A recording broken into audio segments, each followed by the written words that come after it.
Okay, God's morning mga kapatid. Isang mapagpalang umaga po sa ating lahat. Ngayon po ay araw ng Friday, January 15, 2026. At ngayon po ay muli tayo ay dadako sa ating daily devotion. At pag-uusapan po natin ang talata mula po sa Matthew 6 verse 21. At sabi nga, this is a popular verse also, no, na lagi nating napapakinggan, no. At ito po ay babagatan nating from wishes to worship, no. Ano nga ba itong mga wishes na ito ay nagli-lead sa worship? At ano nga ba yung tamang worship, no, patungkol natin dito? Sabi nga, where treasure leads, no. At ngayon po sa ating pagpapatuloy ay hindi na natin pakatagalin. Muli kasama natin ang ating partner para samahan tayo sa pagbabasa. At pangunahan tayo sa pananalangin. God's morning mga kapatid. Tayo po ay babasa sa Matthew 6 verse 21. Sapagkat kung saan naroon ang iyong kayamanan, naroon din ang iyong puso. Tayo po ay manalangin. Hallelujah, Lord. Maraming salamat po, Panginoon, sa pasimula ng aming bagong araw na ito. Lumalapit po kami sa iyo, Panginoon, na may buong pasasalamat sa aming puso. Salamat po sa kaloob na buhay, sa liwanag ng buhay at pagkakataon na muling maranasan ng iyong mga biyaya, Panginoon. Maraming salamat po, Panginoon. Dalangin namin ay naway patnubayan mo kami sa ngayon, sa aming mga gagawin, sa aming mga iisipin, sa aming mga plano, Panginoon. Pangunahan mo po ang bawat isa sa amin.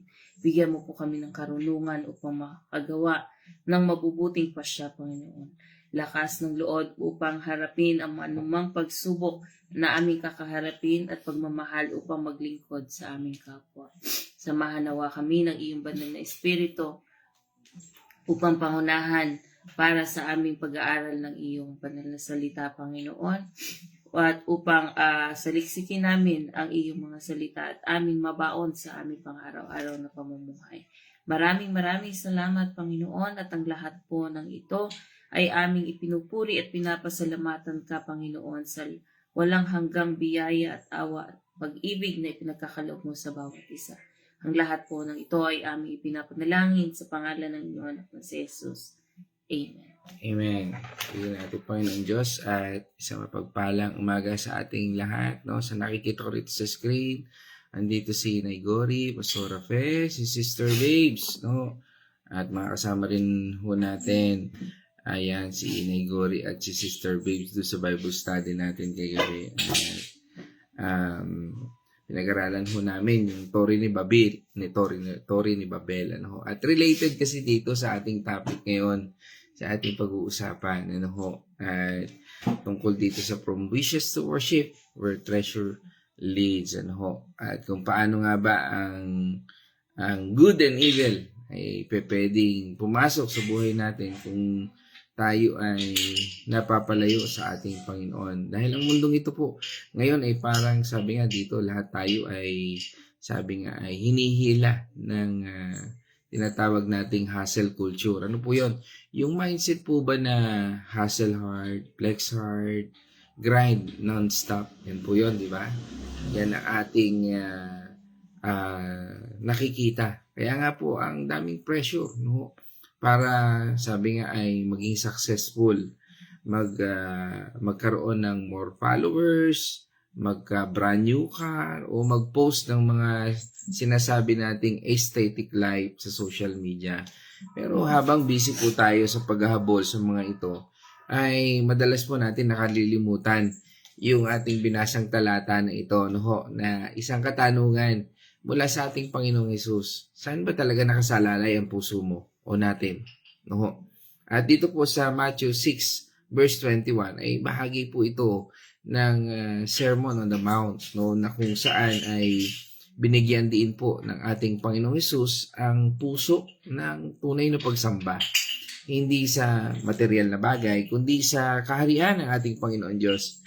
At sa amplified version po, ano ho, ay nais ko lang hong basahin din. Ano ho, sabi nga po dito ay, sabi na amplified version, for where your treasure is, there your heart, your wishes, your desires, than on which your life centers will be also. Dito, napakaganda nating tingnan.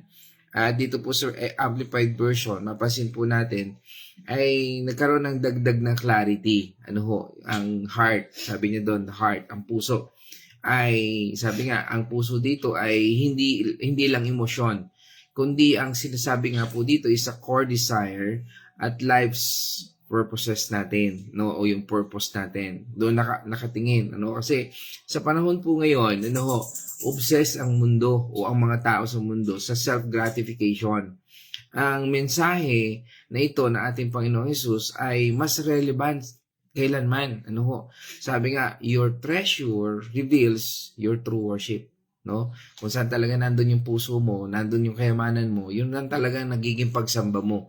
Bakit? Kasi nga, kalimitan sa tao, di ba? Pagka hindi ho natupad yung mga material blessing, ano ho, ay nagtatampo na sa Diyos para akala nila ay hindi sila itinugon. Tandaan po natin, ang Diyos sa lahat ng panalangin natin, siya po ay tumutugon. At ang laging tugon niya, yes, no, wait. Yan ang tugon sa atin ng Panginoon Diyos. At kung hindi natin nakikita ang mga bagay na ito, and sometimes kung dahil sa kakulangan natin sa presensya ng Panginoon Diyos, katulad doon ng topic namin kagabi, doon sa Genesis chapter 11, na nagpapatungkol, ano nga bagay yung Babel sa buhay natin? Ano, what is the Tower of Babel in our life? Ano, para katulad din po yan ngayon sa ating tinatalakay ngayon. Ano nga ba ang talagang tunay na kayamanan sa buhay natin? Sabi nga, itong verse na ito mula po sa Matthew 6 verse 21, ay napaka-powerful. No? It's not just about kung saan yung pera mo. No, it's a deeper than that. Sabi nga, your treasure, according to our Lord Jesus Christ, is kung saan tayo nakatuon. Ano yon? Yung puso natin. Yung wishes natin. Yung desires natin. At kung saan umiikot yung buhay natin.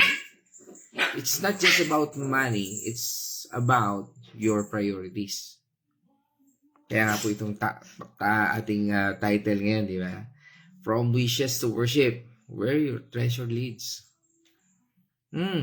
Sabi nga, it captures the essence perfectly. It suggests a journey. We all have wishes and desires, di po ba? Pero yung verse na to, it's a challenging to us to examine. Saan ba tayo dinadala ng mga wishes natin o ng desires natin?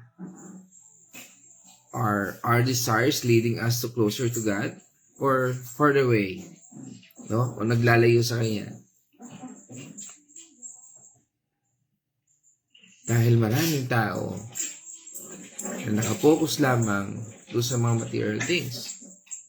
Kung ang treasure natin ay puro worldly things, fame, power, material possessions, the most likely, yung puso natin will be consumed by those things also. Kaya nga tingnan natin ang tatlong factor nito, the truth, realization, and transformation. Ang katotohanan is kung ano ang pinahalagahan natin, doon tayo mapupunta. Si Haring Solomon, sa simula, humingi siya ng karunungan sa Diyos. Diba? Tunghayin natin yun sa 1 Kings chapter 3, verse 9. Bigyan po ninyo ako ng karunungang kailangan ko sa pamamahala at kakayahang kumilala ng mabuti sa masama, sapagkat sino po ang may kakayahang maghari sa napakalaking bayang ito. Amen. So, he asked for wisdom. Dito, binigyan siya ng ating Panginoon Diyos. Hindi lang ng karunungan, kundi pati kayamanan at karangalan. Tungayin po natin yon.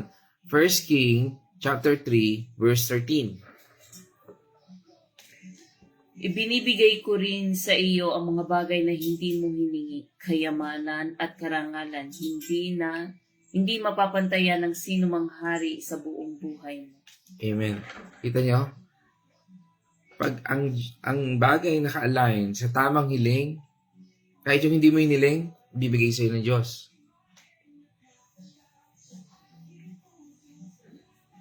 Pero sa paglipas ng panahon, ang puso ni Solomon ay nahati dahil sa kanyang mga asawa na nagdala ng ibang Diyos.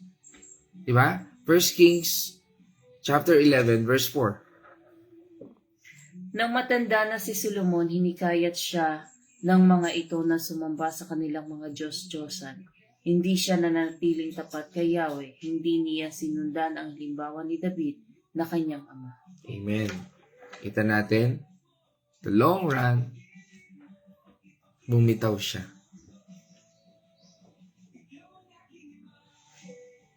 At ang kayamanan niya ay imbes na maging blessing, ay naging sanhi ng kanyang paglayo sa Diyos. Imagine natin ang kayang ibigay ng Panginoon Diyos. Kaya niya ibigay ang lahat. Pero isang katanungan, maaring minsan yung blessing na meron sa iyo, ang maaari din makapaglayo sa iyo sa Panginoon. Kaya nga mga kapatid, napakagandang tunghayan natin ang mga bagay sa buhay natin. Ano nga ba talaga ang mga kayamanan na meron tayo? Yan ba ay nakapagpapalayo sa Diyos o nakapagpapalapit sa atin, sa Kanya? Kahit gaano ka pa-bless, kung hindi ang ating Panginoong Hesus ang treasure natin, pwede tayong maligaw. At katulad sa lesson na ito ni Solomon, ganun din po. At katulad din sa yugto na kung nung minsan ay may isang lalaking lalaking mayaman na lumapit sa ating Panginoong Hesus. At ito, tunghayan po natin yung istoryang ito. Mula po dun sa Matthew chapter 19, verse 16 hanggang 22. 16. May isa namang lalaking lumapit kay Jesus at nagtanong, Guro, ano po ang kabutihan at dapat kong gawin upang makamtan po ang buhay na walang hanggan? 17. Sumagot si Jesus, bakit mo ako tinatanong kung ano ang mabuti?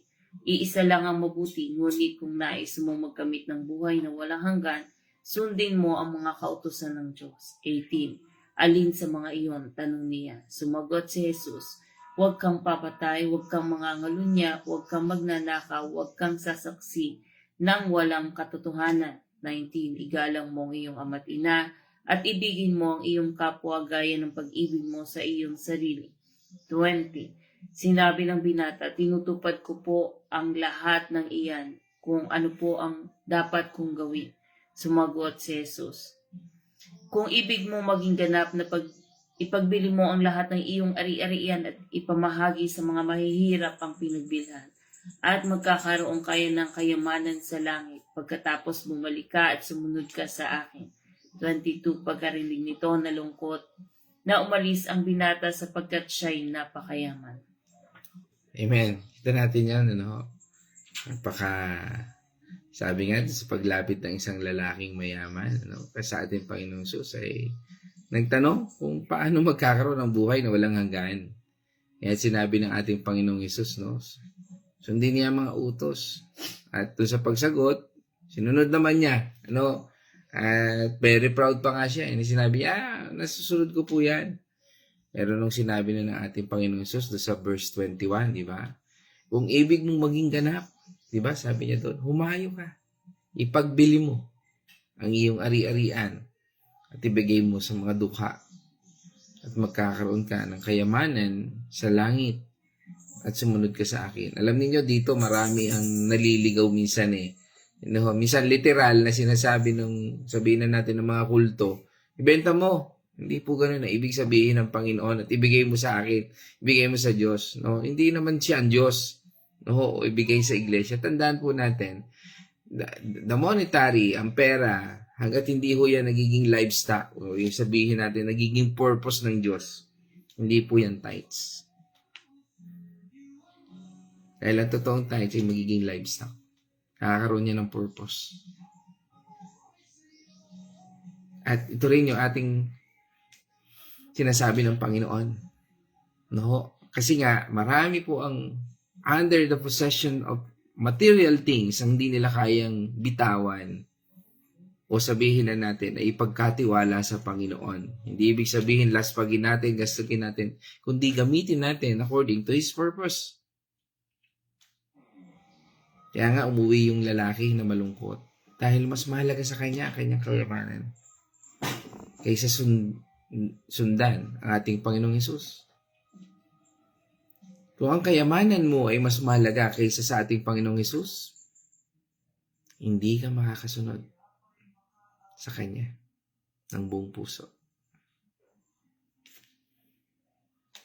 Kung ang treasure mo ay ating Panginoong Hesus, then your heart will naturally be drawn to worship, to prayer, to serving others, and to knowing Him more. At kabaligtaran naman, kung iba ang treasure mo, hindi si Jesus. Katulad din yan ng topic namin kagabi sa Tower of Babel. Ano man ang nakapagpapalayo sa iyo sa Panginoon Diyos, ibig sabihin, mas naging priority mo yun rather than God. O wala ang Diyos sa iyong ginagawa,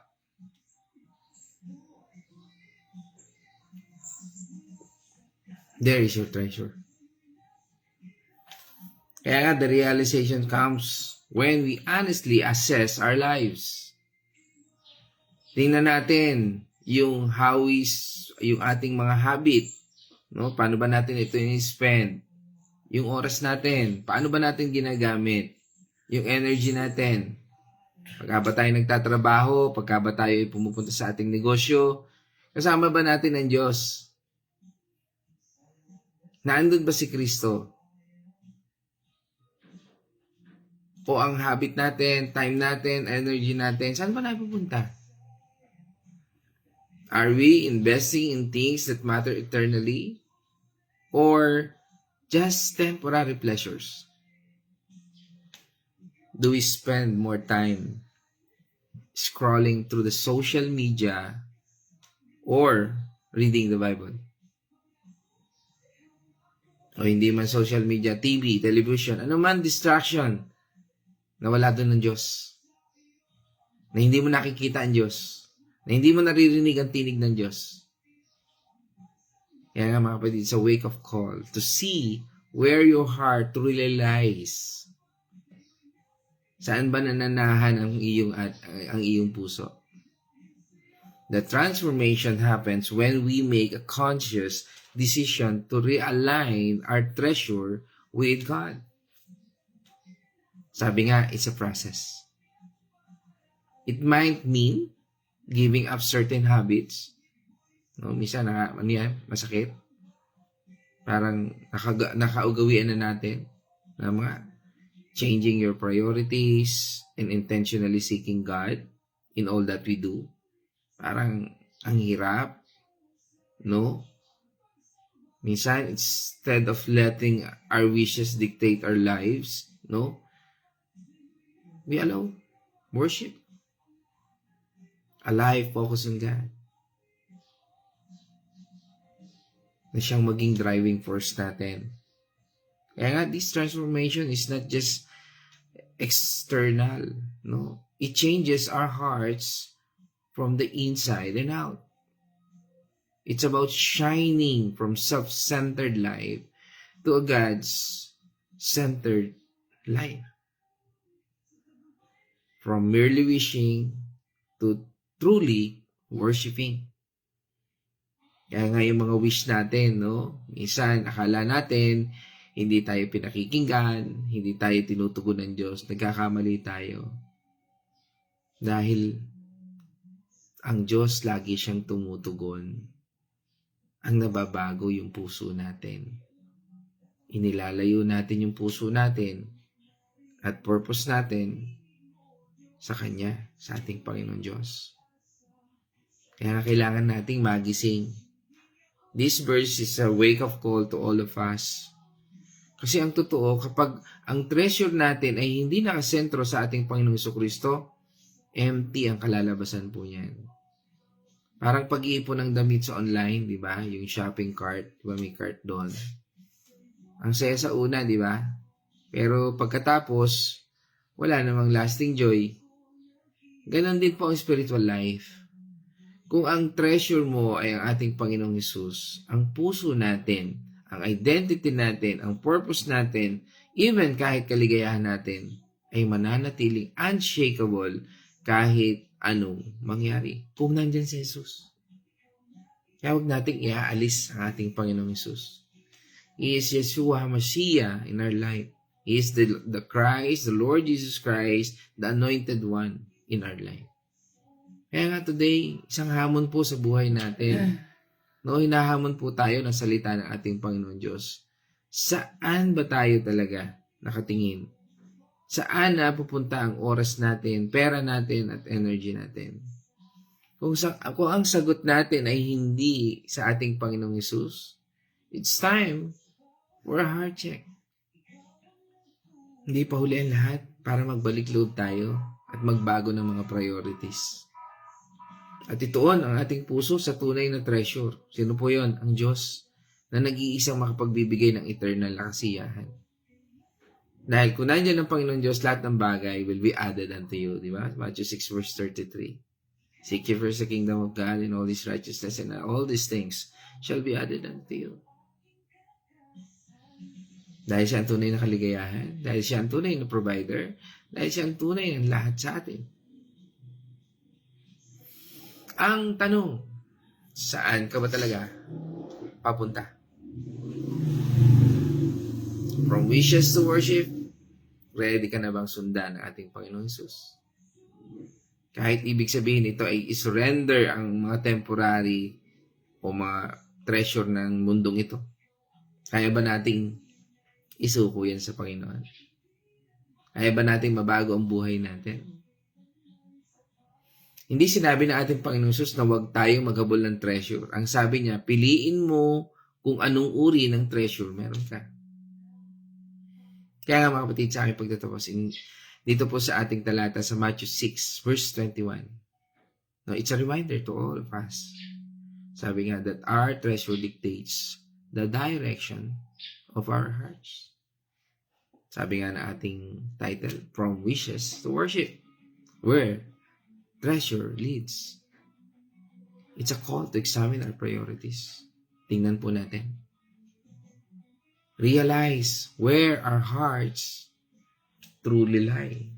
Saan nga ba talaga nandoon yung puso natin? And allow God to transform our desire into a life of worship. It's about making Jesus our ultimate treasure. Purihin natin, Panginoon Diyos, mga kapatid. At dyan po ako magtatapos. At ngayon naman, tayo po idadako sa Uwenis Reflection. God's morning muli mga kapatid. Dito po sa ating napag-aralan minsan, natatanong natin ang ating sarili kung saan nga ba natin nilalagay ang ating mga kayamanan. Hindi lang po ito tungkol sa pera, kundi pati na rin sa ating oras at lakas at atensyon.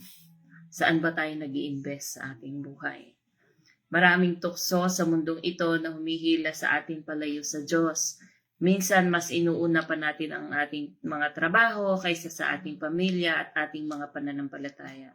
Madalas din tayo nagpapadala sa mga material na bagay na akala natin ay nagbibigay sa atin ng kasiyahan.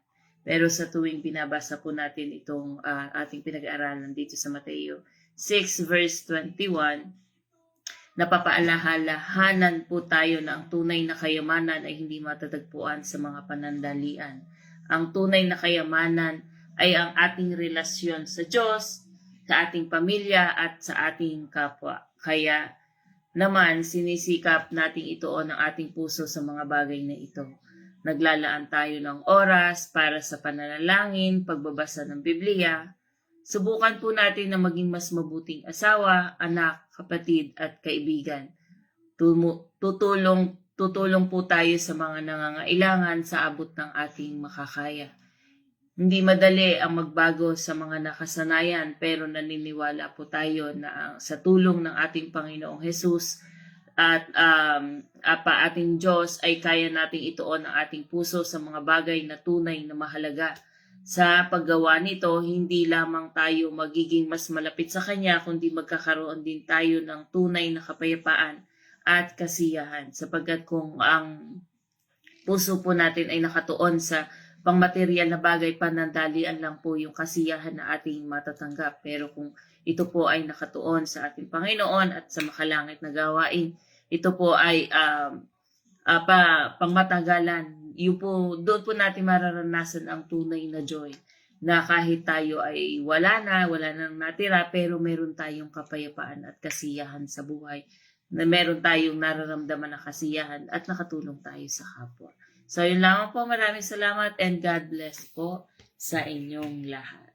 Hey, happy Friday everyone! At ngayon naman tayo dadako doon sa ating mga friends online. Yan, isang mapagpalang umaga muli at sa pangunguna po ng ating taga Bulacan, batiin na natin sa pangunguna ni Nay Gloria at syempre nakita ko na rin dyan.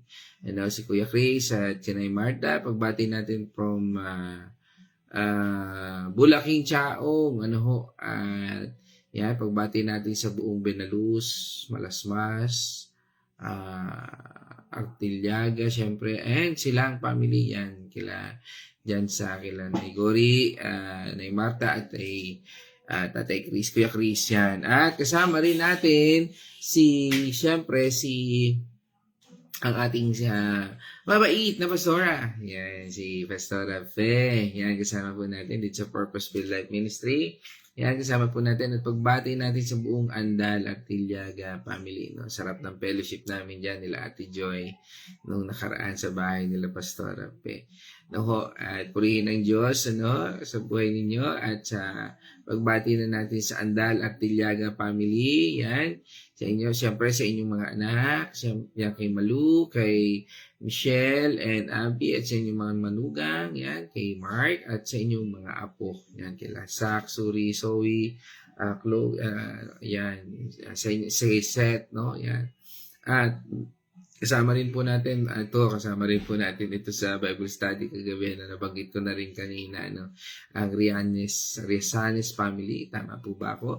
Yan, si Sister Babes, yan, at syempre ang Kuya Ramil, pagbati natin dyan, at sa inyong mga anak, God's morning po dyan sa Makati City, at purihin ang Diyos sa buhay mo, Sister Babes, yan. At kasama rin natin from Villa Escudero, siyempre ang Patual family sa pangunguna ng ating butihing Nanay Winnie Patual. Isang mapagpalang umaga sa inyo. Diyan. At siyempre kasama rin po natin ang kanyang anak na si Lisel, Sister Lisel, yung mga kasama natin sa Bible study natin kagabi.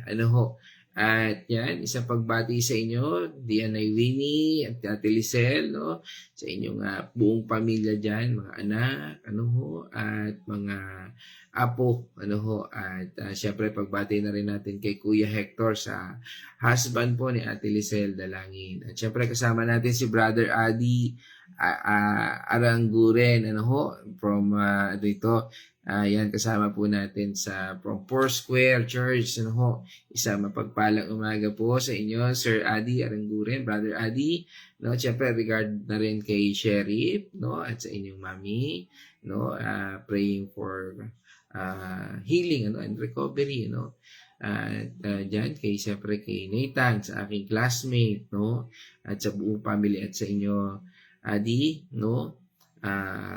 Adino, yan, at sa inyong buong pamilya.